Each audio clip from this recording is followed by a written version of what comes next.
Welcome everyone to the another series of spoken English. তো আজকের সেশনে আমি যে বিষয়টি নিয়ে কথা বলবো সেটা হচ্ছে নাউন। সো নাউন নিয়ে আমাদের অনেকেরই কনফিউশন থাকে বা কোন নাউন কোনটা সেটা আইডেন্টিফাই করতে পারি না। সো চলো আজকের ভিডিওতে দেখে নেওয়া যাক। সো নাউন হচ্ছে মেইনলি দুই প্রকার, একটা হচ্ছে কনক্রিট আর একটা হচ্ছে অ্যাবস্ট্রাক্ট। কনক্রিটকে আবার চার ভাগে ভাগ করা যায়: proper, common, collective and material. So proper noun কাকে বলে? প্রপার অর্থাৎ কোনো কিছুকে নির্দিষ্ট করে যখন বোঝানো হচ্ছে, তো specific person, place or thing, যখন স্পেসিফিক্যালি কোনো পার্সন, প্লেস অর থিংকে বোঝাতে যাবে তখন প্রপার নাউন ইউজ করবে।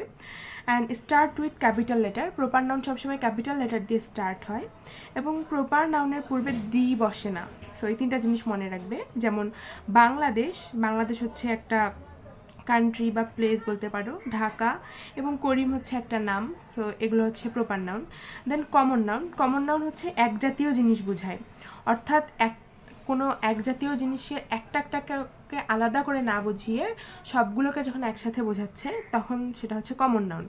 মোর দেন ওয়ান, এবং এটা একের থেকে অবশ্যই বেশি হবে। যেমন man, doctor, girl, river. Man বলতে এখানে সব কোয়ালিটির মানুষকেই বোঝাচ্ছে, ডক্টর বলতে সব ধরনের ডক্টরকেই বোঝাচ্ছে। গার্ল আর রিভারের ক্ষেত্রেও সেম। রিভার যেমন অনেক ধরনের রিভার আছে বা অনেক নামের রিভার আছে, বাট সবগুলোকে আসলে আমরা রিভারের মধ্যেই ফেলছি। সো এটা হচ্ছে রিভার হচ্ছে কমন নাউন। কালেকটিভের ক্ষেত্রে দেখো সমজাতীয় কিছুকে বোঝায়, অর্থাৎ সমজাতীয় কোনো কিছু যদি একটা গ্রুপ ওয়াইজ থাকে সেটাকে বলা হয় কালেকটিভ নাউন। এক কথায় সমজাতীয় কোনো কিছুর গ্রুপ।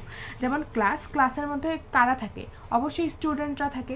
সো স্টুডেন্টদের মধ্যে একটা গ্রুপ রয়েছে, তো ক্লাস হচ্ছে কালেকটিভ নাউন। ফ্যামিলি হচ্ছে আমাদের ফ্যামিলি হচ্ছে কিছু মানুষের সমষ্টি। সো সমজাতীয় কিছু বোঝাতে আমরা বলেছি কালেকটিভ নাউন। সো ফ্যামিলিও কালেকটিভ নাউনের অংশ। দেন ম্যাটেরিয়াল তো অনেক ইজি। এই জগতে যা কিছু গণনা করা যায় না, অর্থাৎ তুমি পরিমাপ করে শেষ করতে পারবে না, তাকেই হচ্ছে ম্যাটেরিয়াল নাউন বলে। যেমন মিটার, অয়েল, আয়রন, ডায়মন্ড, এগুলো হচ্ছে ম্যাটেরিয়াল নাউন। আর লাস্টে হচ্ছে অ্যাবস্ট্রাক্ট নাউন কি? দোষ, গুণ, অবস্থা ও কাজের নাম বোঝায়, তাকে বলে অ্যাবস্ট্রাক্ট নাউন। এবং এগুলো শেষে চেনার জন্য কিছু সাফিক্স আছে, যেমন হচ্ছে CY TH থেকে শুরু করে তোমার হচ্ছে ডম, RY, এগুলো আছে। সো উদাহরণ দেখো, ফ্রেন্ডশিপ, ওয়াইজডম।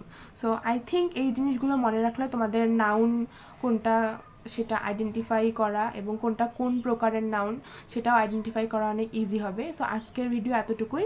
প্রিভিয়াস ভিডিওগুলোর লিঙ্ক আমার ডিসক্রিপশন বক্সে দেওয়া থাকবে এবং তোমরা নতুন কিছু জানতে চাইলে অবশ্যই কমেন্ট করে জানাবে। So that's all for today. Thank you for watching.